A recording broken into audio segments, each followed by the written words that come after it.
Welcome back to another episode of Not Another Fitness Podcast with me, Finn, and my co-host, Becky.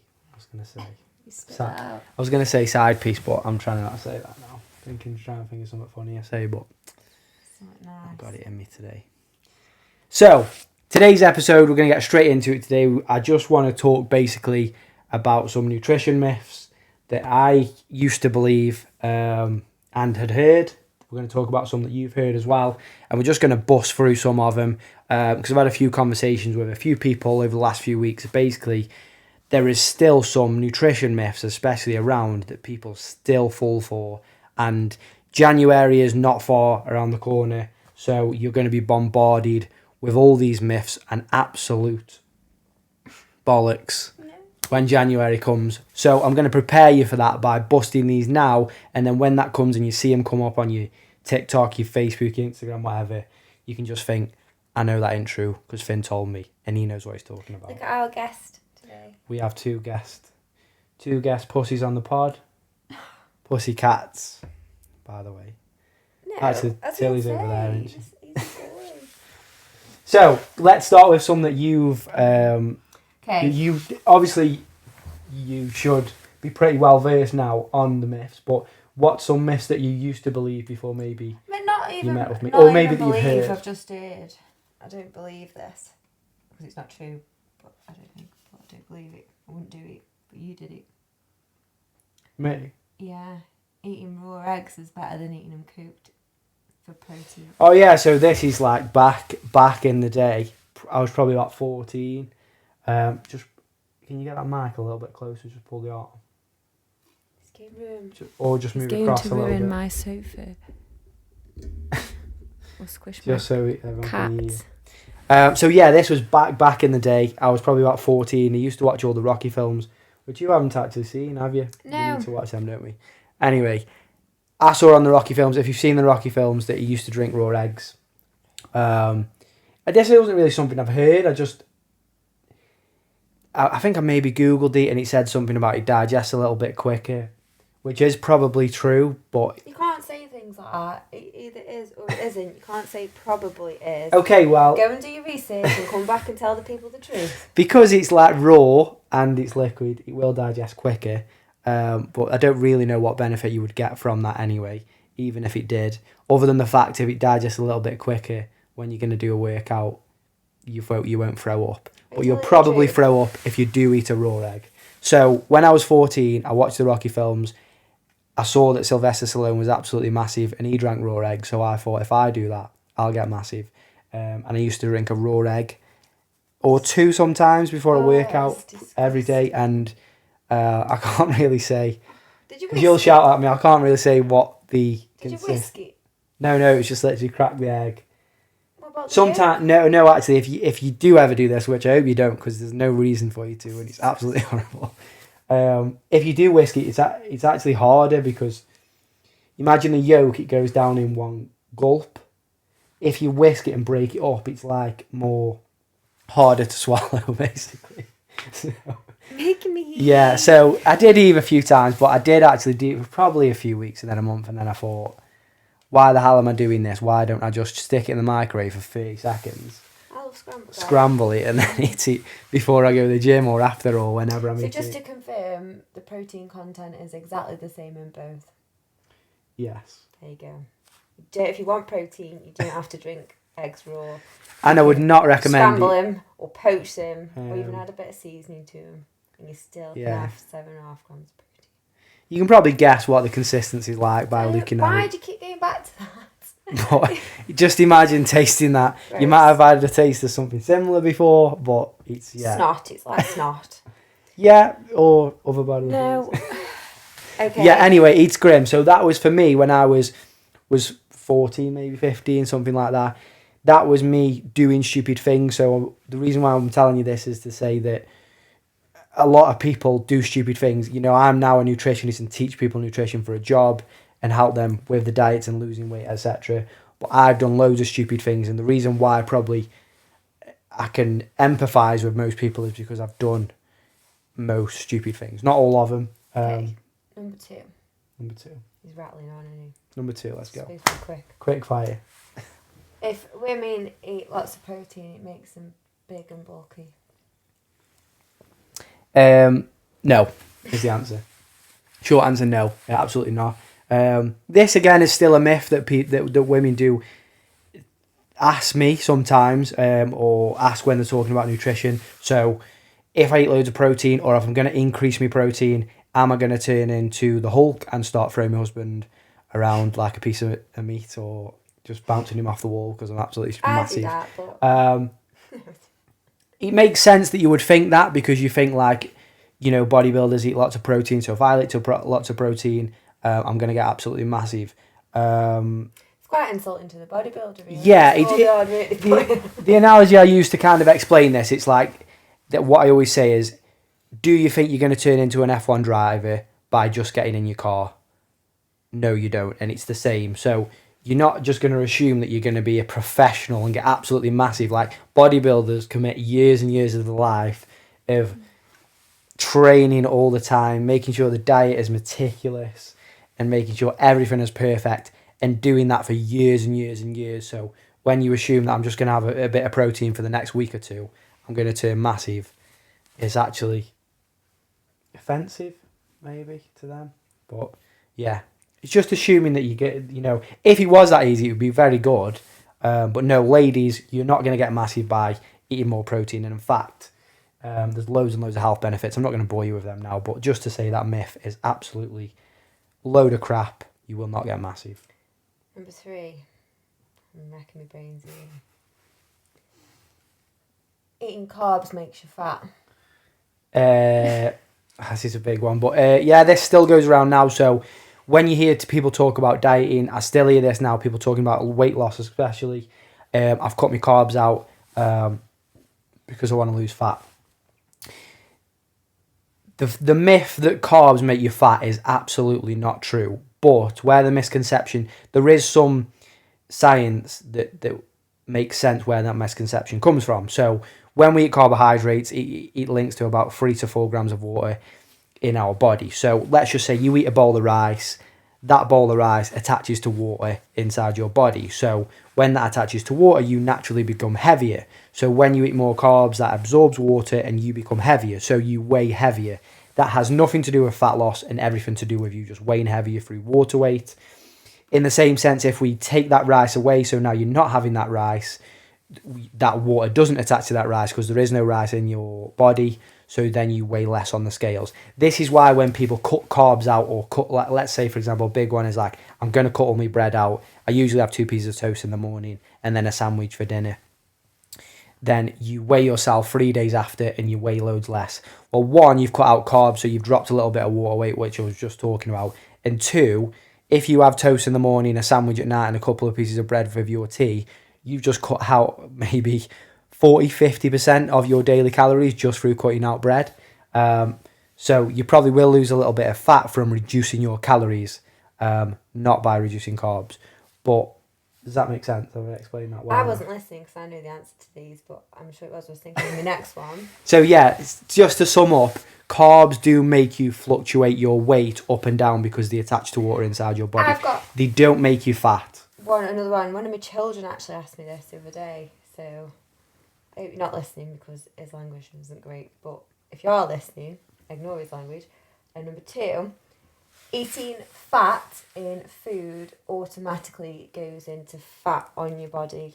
Like fat as in this body kind of, fat. Yeah. So eating fat in food turns into straight away body fat onto your body.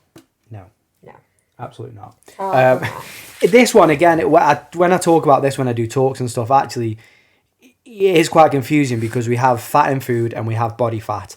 So we assume that if we eat fat, we become fat. It makes sense that myth has come about. They are 2 separate things. It's stupid that they name the same thing, but they are 2 separate things. If we eat fat, it does not turn into fat. Fat is just used mainly for energy and to help you absorb vitamins and minerals and those kind of things. If you are not over consuming calories, then you will not gain fat. So in other words, you've probably heard me say before, or other people say, you need to be in a calorie deficit to lose fat. And all that means is that you are eating less calories than you're burning off. you need fat in your diet, and eating fat doesn't make you fat. But again, without getting dead sciencey and boring, fat is more calorie dense, so it has a higher amount of calories. So if we have 1 gram of fat or 1 gram of carbs, 1 gram of protein, the 1 gram of fat has 9 calories in, and the 1 gram of carbs or 1 gram of protein only has 4 calories in per gram.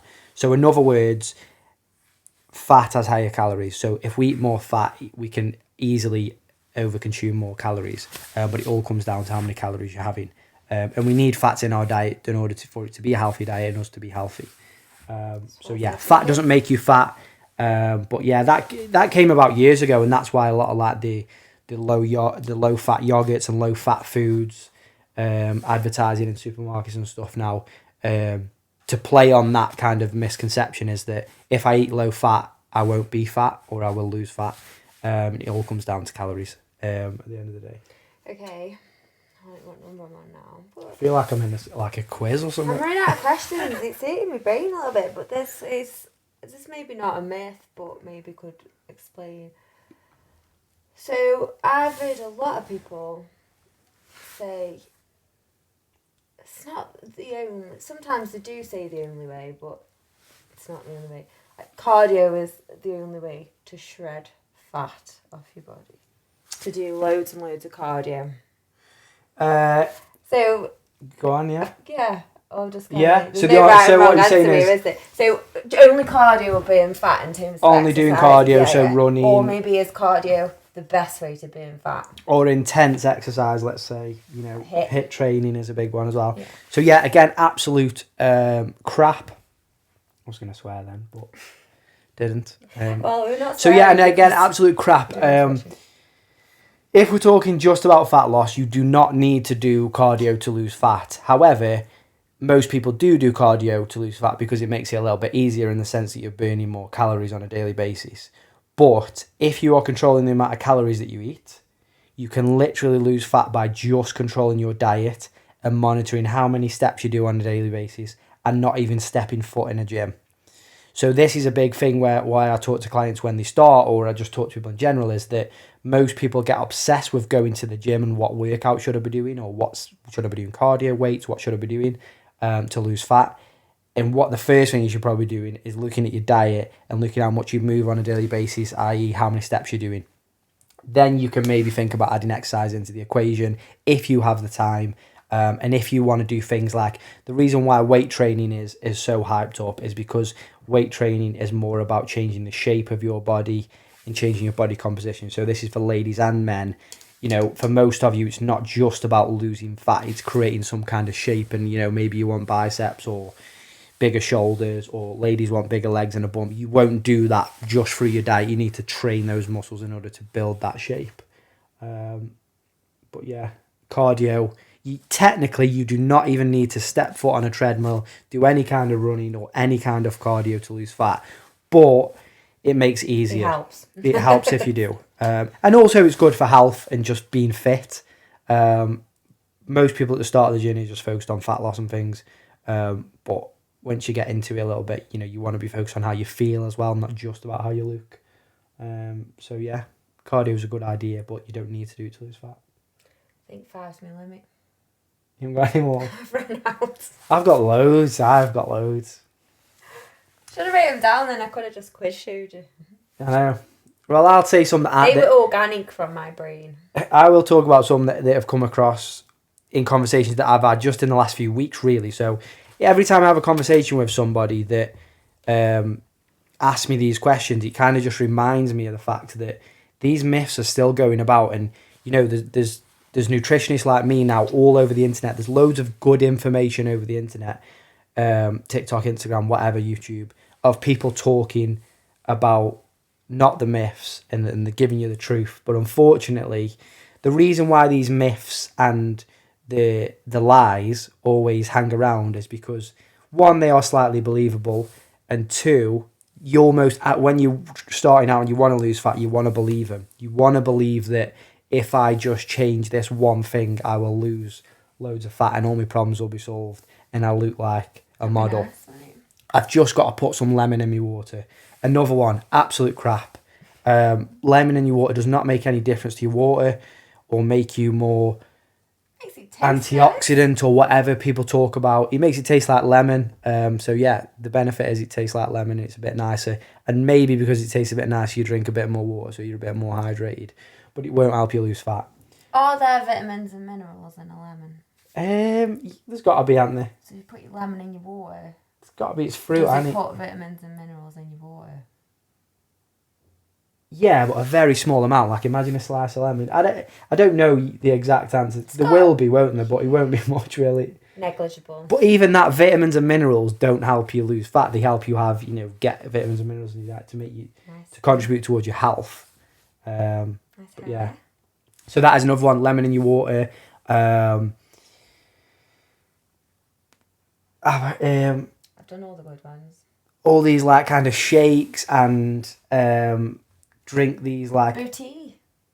Yeah, but not that. I'm on about like kind of smoothies and shakes. Have like there's still things that exist that like, for example, if somebody looks good, if you see somebody with a six pack or somebody that looks good and is in shape, don't ask them what is the one thing that they do or what do they eat for breakfast. Ask them what they do over a course of 7 days. Then you'll get a more accurate representation of why they look the way they do.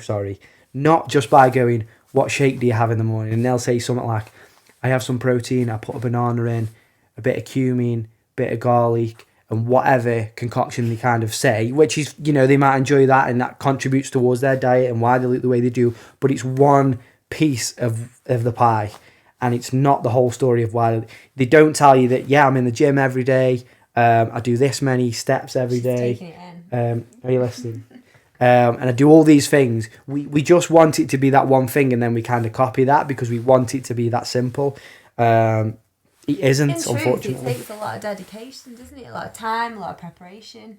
And I think some people don't want that to be true. No, none of us do. We all want it to be quick, don't we? Or Yeah. else, But the other side of that is if everybody looked, if it was that simple and everybody looked mint, then it wouldn't be that sought after because everybody had looked I think mint and we wouldn't have like loads of people overweight and loads of people struggling to we lose go weight. to M Club, don't we, go in the sauna and stuff. And since I've been going there, I think you have a greater appreciation of the discipline it takes for people to get those kind of bodies. So when you look at somebody that looks really good, men and women, I look at them and think, wow, like they are so I think disciplined. obviously genetics play a part. They don't play the whole part, but genetics and Some of the people are like, yeah, but no in way. some people's bone structure and Genetically, maybe they don't look like that. Like some of them look incredible. Like some of the women in M Club are just but naturally, like you were saying Men. before, like you train regularly, you look after yourself, but like you carry a lot of your weight on your bum and legs.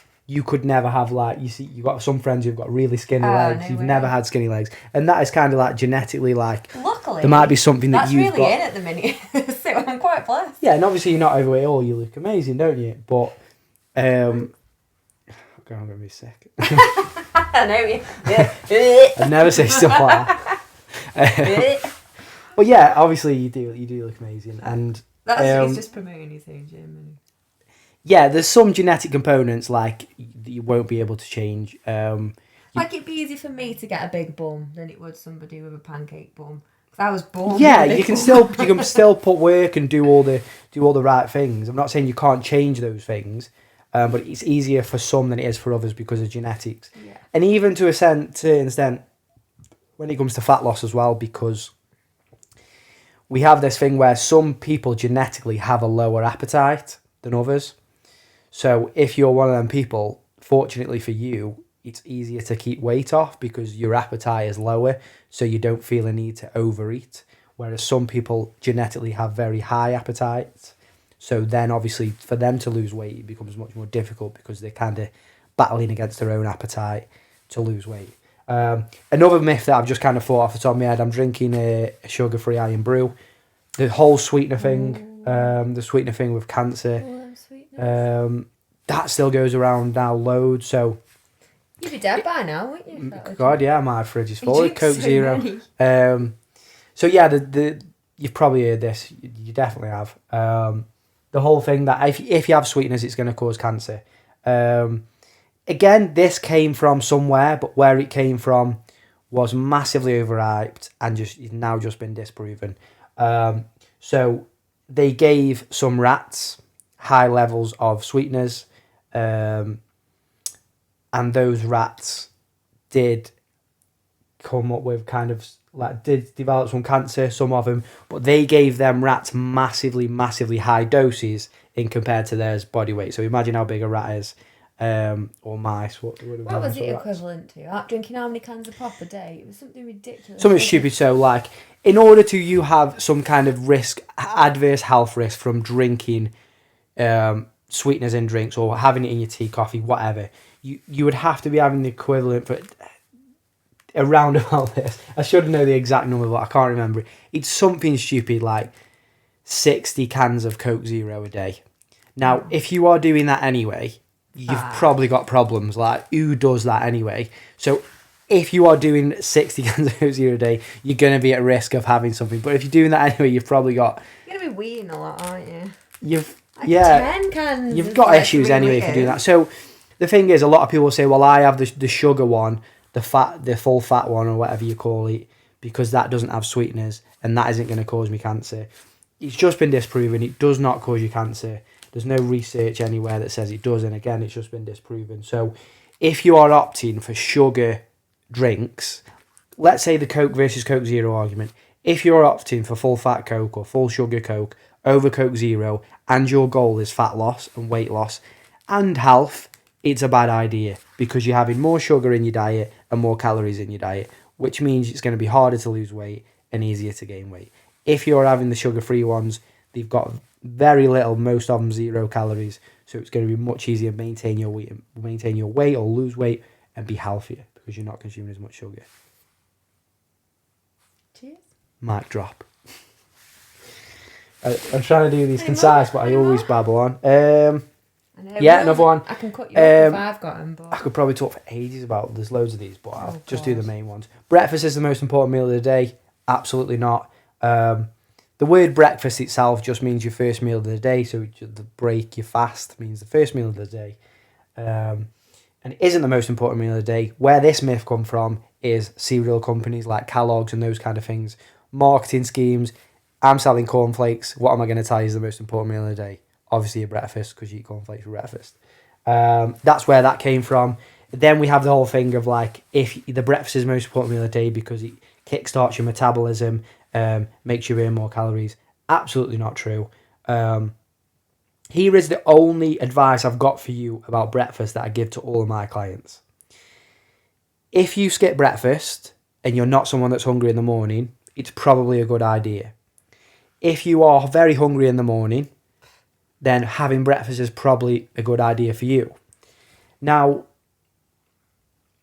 I don't like breakfast in the morning. I do. Depends on the day. For me personally, like, depends on the day. If I've got a busy day working, I will have some breakfast because I've got a busy day. If I'm just chilling and I'm working from home, I'll sometimes just have a coffee and not have any breakfast and have something a little bit later. When I used to do a workout with our Jade at like 6 a.m, the 6:15 one, I'd get home and I'd be starving by 9-10 o'clock if I didn't have breakfast. Yeah, and it depends. This is what I'm saying. It depends on the person. So breakfast is not the most important meal of the day. So we need to scrap that. So whenever your first meal is, whether it is breakfast or whether it isn't, doesn't matter. Everyone's got different work schedules now. So your breakfast, if you work nights and stuff, might be 4 o'clock in the afternoon, whatever.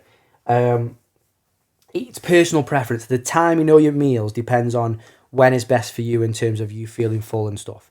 Some people, what they will do is say, I'm going to skip breakfast. So they do skip breakfast.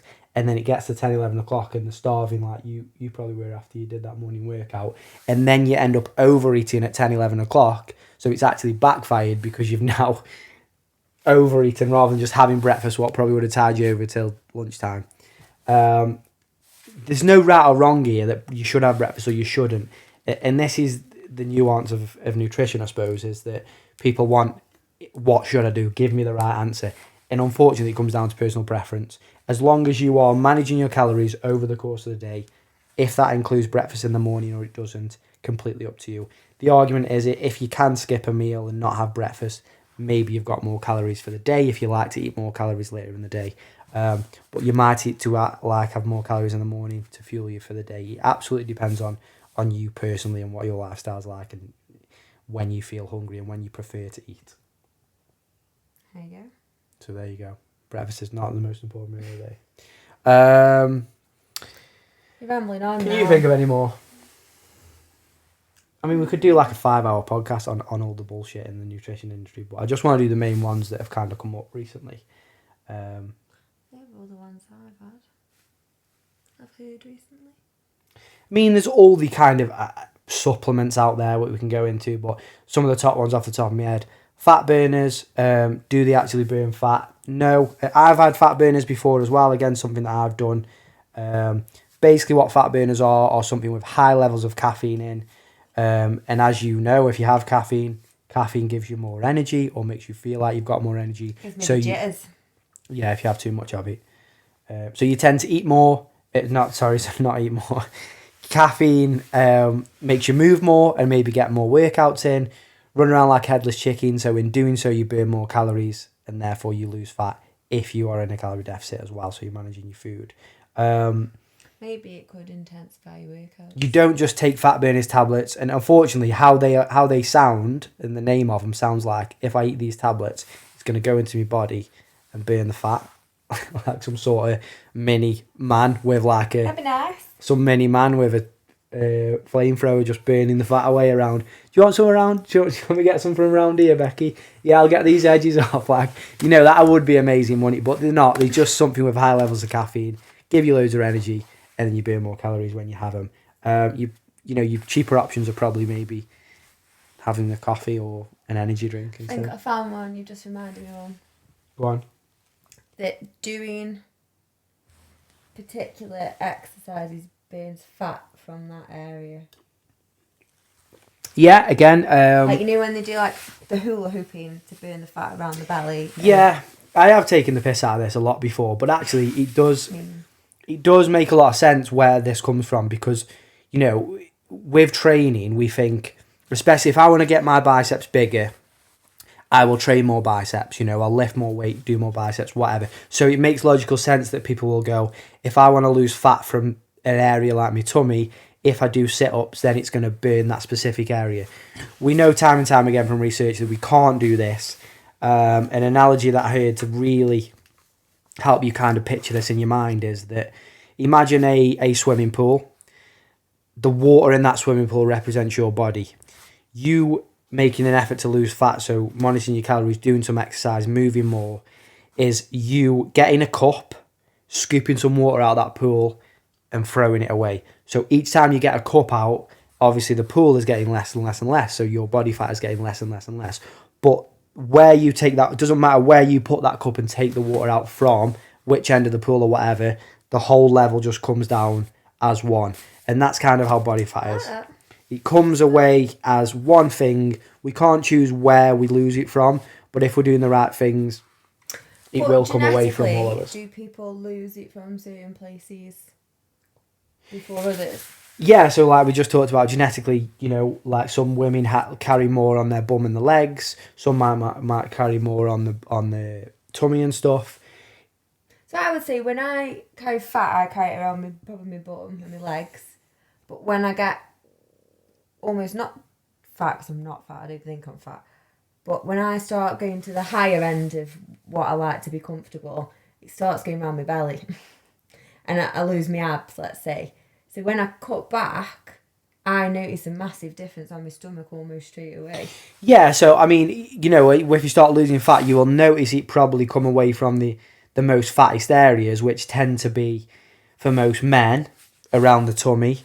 For some women, it's tummy or bum and legs. This is what I'm saying. So this isn't something that basically the argument is it's not something we can control. No. Genetically, you're determined by where you hold your fat. We can control you losing fat, but it comes away from everywhere. Obviously, the harder you work and the more fat you lose and the more time goes by, it will start coming away from all the areas. But there's not anything we can do to target that. But that isn't to say avoid doing sit-ups or avoid doing ab exercises, because you might want to do ab exercises to strengthen your core and create some abs. So when you don't have that fat there, you've got some abs, or just to have a strong core, or I'm training my legs not because I want to lose the fat from my legs, but I want my leg to be strong and have some shape to those and build them up. But we can't choose an exercise to target fat loss. No matter what anybody says, it's absolute crap. If anyone does say that, they don't know what they're talking about. So avoid them. Avoid them with it. You got one more in the bag? Or are we done? Can you think of any more? Is there any that you can remember thinking until kind of obviously you met me and I showed you the way? No, is there any that you can? I've never really struggled with my weight. I've been very no, but some things that you've heard and like, because I try and put myself in clients' shoes and think, I get why that would make sense, and obviously then I break it down and go, but this why it doesn't make sense. I've got your favourite one. Go on. That in Slimming World you can eat as much pasta as you want because it's free food. Okay, yeah. I'll try not go on a rant about Slimming World. We'll keep it specific just about that kind of rule. Yeah, so oh my god, I'm choking here. Sorry, coughing down the mic. Water? No, I've got some water here. Is that me cup? I've been ranting that much that my throat's gone. I've set him off now as well. This is why I say it's the last one. No, I won't. Yeah, this will be the last one. I won't try and rant about Slimming World, even though it has prey pants, but we'll do another episode on that. Yeah, so the whole thing of having free food, again, you've heard me say time and time again over this podcast and probably previous ones, and if you've ever met me. Everything contains calories, right? So water doesn't. Food. I'm talking about food.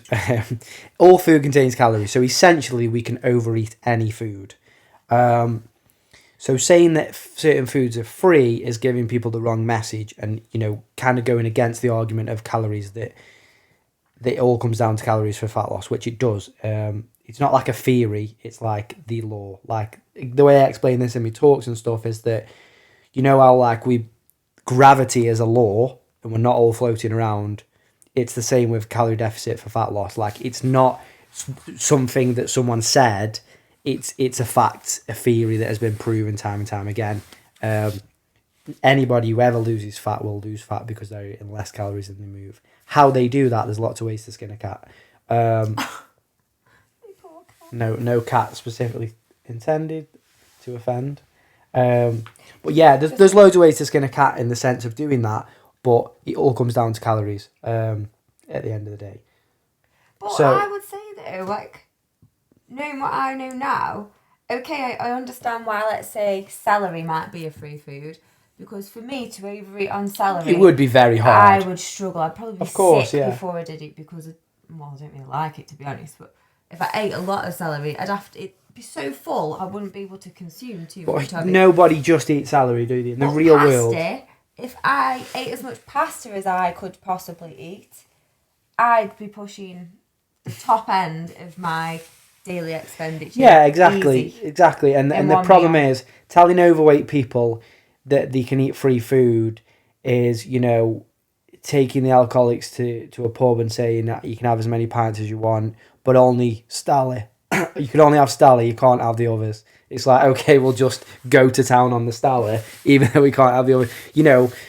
It's just a wrong message, and the fact that it still exists is ridiculous, but maybe it doesn't anymore. Well, I think it does. But is pasta still a free food, anyone? Yeah, so I think, pasta, rice, fruit and veg. Again, we talked about veg. It's very hard to probably, if you were just eating veg, you'd probably be very hard to overconsume what about, though, calories on veg. I'm sure I've read that in Slimming World, you can eat a banana whole and it's a free food. But if you mash up that one banana and put it in your porridge, or just eat it mashed, it's got a sin value. Which again, there's no even explaining that because it's absolutely ridiculous. Like some child has just gone, let's just say that and see what happens. There's no science behind that. It's ridiculous. I know where it's come from because what they were saying, I was reading something about it the other day, is that if you mash a banana, you're making the volume of it less. So it would be easier to overconsume a mashed banana than it would. So the mashed full- banana's the sin. Yeah, because the volume of it is less. So you could eat And more of it before you felt full. I think there's something probably to do with the digestion, because you've already broken it down with by Doing the mashing it. mashing. You're not burning any calories digesting it. But Well, that is just negligible. that is just clutching at straws, really. You know, it's just pathetic, really. But again, I don't want to get into slagging Slimming World off. No, We can do that another day. I've riled him up now, right? But yeah, you know, the whole free food in. There's no such thing as free food. Everything comes with a price. Yeah, there's a cost to everything. You know, it would be very hard to overconsume on veg and stuff. But unfortunately, like I said, most overweight people will take that for gospel and go to town on pasta and rice and then turn around and go, I'm not sure why I'm not losing weight. They said this was free, and I haven't had any chocolate or any sins this week, but I've had 2 tons of pasta and now I'm 2 stone heavier. That's an exaggeration, but you can see what I'm saying. It's just backwards. But, you know, people pay money for this. Is it £5 a week still? £5 a week.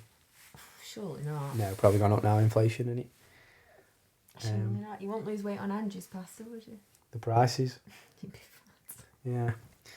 Yeah, I think that was...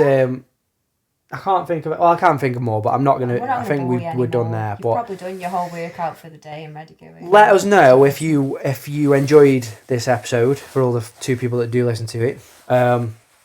And let us know if there's any myths that we didn't cover in today's podcast that you would like us to cover, because we could do a next episode covering other myths, basically, that we haven't spoke about today, or maybe going into more detail about some to maybe deepen your I understanding think if you you went want into to. enough detail and all of those. Yeah, There's no need. I don't like to gloss over things. No, clearly not. Because I want people to know. No, I think I want to give the I knowledge. think it was great, but no more detail is required. But I also don't want to bore people. I try like having me talk. And that's so, what I'm here for. Yeah, it's that fine line, isn't it? If you hear me cut him up, it's because I'm getting bored. To shut me up. No. So yeah, let us know if you any myths that you want us to kind of talk about. Yeah, any we've missed out, any you want. And we'll do another episode. Ask. I think we're going to do another episode next week as well. Or maybe the week after. But we're going to do, like, Christmas is coming up, so we're going to do some... Maybe when we put the tree up. Yeah, when we've probably done the decorations, we'll do some Christmas kind of tips and how to manage that period. We've got the Fit for Christmas challenge at the minute going, which you are doing. The next F8 challenge, just a little plug here, the next F8 challenge starts in January, which is kind of a transformation challenge, which I do at the gym. If you've not heard about that before, drop me a message and I can send all your details. But that's basically how you can get involved, working with me, training, nutrition, and everything basically we talk And about all the on myth podcast. busting. All the myth busting, but applied to you to help you get results without having free food and being scared of drinking sweeteners and all the rest of it. A McDonald's this week, haven't Yeah, I did. you did. So let's talk about let's finish up with not another thing that's annoyed you this week. So yeah, if you've not heard this before, we're trying to do like a end of the podcast where we just talk about something that's basically annoyed us this week. And we're trying to call it like, I don't know if it sounds good, but not another Can't say man. thing that's annoyed you.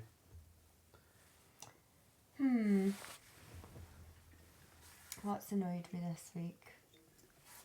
It can be about me, it doesn't have to be. I mean, You haven't. what You is- very rarely annoy what is me, annoying about to be me? honest. You very rarely annoy me. Yeah, I have to be in a bad mood if you've annoyed me, really. Then it's a me problem and not a you problem. Yeah. What did annoy me this week? I washed some pyjamas that had never been washed before in my coloured wash, and they were bright red. And Actually, that is also my annoying thing. my Forgot about nice jumper, like the inside fluffiness, it's got a pink hue to it, but the outside's still a bit grey. I was saying to you today, she's got this jumper on, this oversized jumper, and she had these like, what are they like? They were like joggers, but like trousers. I wear them probably in all the And other basically, magazines. what I think she's done is put her oversized jumper in the dryer, and it's kind of the band has shrunk. So, if you're on the camera, I'll show you. So I can't really do it because I've not got it on, but yeah, you can show them because you still got it on. So a jumper was riding up, basically. For those of you listening to this, a jumper was riding up, and she looked like an Oompa Loompa because her legs were like dead, like straight trouser legged. No, it wasn't them. Because leggings show your shape more, it was like proper straight leg trousers. So her legs looked dead straight. And then because she had this oversized jumper the band had shrunk, it looked like she was like a bloated Oompa Loompa. And I was like, you look like a twat. I was like, you look like it. I was like, I couldn't figure out what you look like. I was like, you look stupid. What are you wearing? And you weren't wearing anything much different, were you? But then I was like, I figured it out. She got in the car. I was watching her walk to the car. She was Oompa Loompa. And you got in the car. I was like, I know what it is. You look like an Oompa Loompa. We'd gone shopping. There was 20 minutes till Aldi had shut, so I just threw on this jumper with my other outfit underneath, and it's because I was wearing my dressing gown. So I was like, quick, let's go. We've got 20 minutes. I shoved this jumper on with my Crocs, so you can imagine how I looked. We're running around Aldi. We got halfway around the aisles, and he's like, what are you wearing? We'd already gone halfway round. I didn't really notice before. What are you wearing? Why have you tucked your jumper in? And I hadn't tucked it in. It just rolled up a bit. And then we'd paid. We'd gone out. And then he'd got in the car. I'd gone and put the trolley back. And as I was walking to the car, I got in and he was like, I know what it is. You're like an Oompa Loompa in that jumper. She did. Anyway. So you're annoyed about the washing. My annoying thing is... pink washing. I'm not going to say the same one, even though that did annoy me a bit, but I won't moan because you do most of my washing. So I'm not going to say that. Very appreciative. Thank you. Let's get some brownie points. Even if your grey top is pink now. Yeah. It's not even just whole thing pink, because I don't mind wearing pink, but it's like patchy in it, so I'm like... I'm normally really good. That's now a painting top. Upset me a bit, that has, I remember. But my annoying thing is the cat keeps scratching the carpet, so... Oh, yeah. We've got this cat. We've got today, I think we said before, didn't we? We've got 2 cats now. Look at this one, he's just chill. One of them is on camera, I don't know if you can see him, but not him. The girl cat that we've got she's dead nice, but she's like scared of everything. So she does this thing, right, where, and I swear she does it when I'm just at home, because when she will sit with you on the sofa, but when I'm home, she goes to the living room door as if she wants to go out into the hallway. So I will open it for her. And then she will stay at the door and scratch the door because she wants to come back in every 5 seconds. So she's either scratching at the carpet or scratching at the door. You can't see our door in the living room, but we've got glass panels in the door. So we let her out, and then we shut the door behind us because we like to keep the heat in to keep it warm. And then she'll just put a little face in the glass panel and look at you because she'll want to come back seconds later. And then if you don't pay attention and let her in, she puts a paw on the glass and like knocks it, don't she? Well, yeah. As if she's knocking. Well, you can tell she's a female because she's so indecisive. She doesn't know which room she wants to be in.